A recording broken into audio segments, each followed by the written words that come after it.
Всем привет, меня зовут Юля, и сегодня в нашей импровизированной студии Евгений Попов. Всем привет, меня зовут Евгений. Ваши дети занимаются по направлению экология. Что помимо вылавливания насекомых и аналитической работы ожидает их дальше? Я хочу развеять тот миф, что экология на самом деле очень сложная наука. Сейчас очень много так называемых общественных экологов, которые не понимают, что такое экология. Я хочу им донести то понятие, что на самом деле научная экология себя представляет. Это клубок сложных взаимоотношений организмов, бережное отношение к природе, рациональное предупреждение. Все это вот вместе, вот это будет экология. Они вот будут познавать настоящее биологическое мышление. Вот к этому я стремлюсь. Чем, по-вашему, вызван интерес детей к экологии? Мне кажется, животные изначально, мне кажется, многим детям нравятся животные. Либо дети боятся животных, либо им нравятся животные. Не бывает нейтральных животных. Им нравится копаться, им нравится либо побежать свои страхи перед червями, пауками, либо просто желание помочь обществу.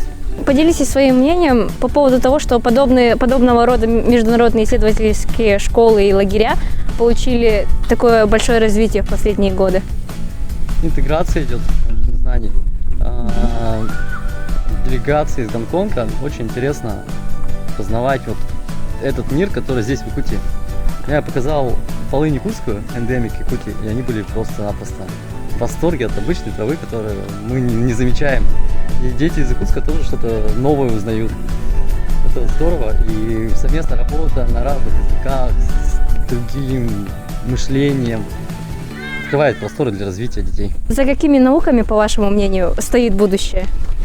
Сейчас очень сильно развивается генетика, даже не генетика, так называемые постгеномные технологии, биоинформатика, куда дети могут впоследствии поступить и приложить свои знания. Идет очень сильная интеграция разных наук. Вот сейчас экология тоже будет другими науками. Мне кажется, биология, биофизика, биоинформатика, вот эти вот интегральные науки сейчас будут очень сильно развиваться. Какие существуют стереотипы, вообще связанные с вашей работой, и какие из них вас раздражают, а какие, может быть, веселят? Ага, стереотипы. Типичный стереотип ученый ботан. Это, наверное, самый большой стереотип, который и забавен, и, может, немножко раздражает. Все люди разные, их нельзя типировать ботан. Есть абсолютно медийные, некоторые ученые похожие на моделей. Все люди разные. Второй стереотип, то, что экологию называют это уборка территорий. То, что экологией занимаются те люди, которые не должны ей заниматься. Вот это вот меня очень сильно просто раздражает. Экология – это сложная наука, которой люди занимаются годами, и ее надо понимать, а не брать и называть себя «я эколог», потому что я убрал здесь. А теперь давайте представим такую ситуацию. Завтра утром я просыпаюсь и понимаю, что этот день мне придется прожить в качестве вас. И что мне нужно знать в первую очередь, чтобы не потерпеть фиаско на работе? Сложный вопрос. Я думаю, просто нужно знать виды и рассказывать. Вот так.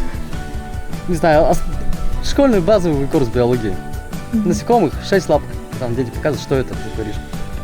Сколько лап? Они говорят 6. Значит, это насекомое. Это все алгоритмично. Это алгоритмичные процессы идентификации видов. И, в принципе, все на самом деле. Очень много, не только мы, вот когда мы уходим, не только биология, я рассказываю им о истории края, да, о ландшафтах, что такое мерзлота, например, не все знают. Вот широкий кругозор. Я напоминаю, что сегодня у нас в импровизированной студии был Евгений Попов, тьютор направления экология. Всем пока!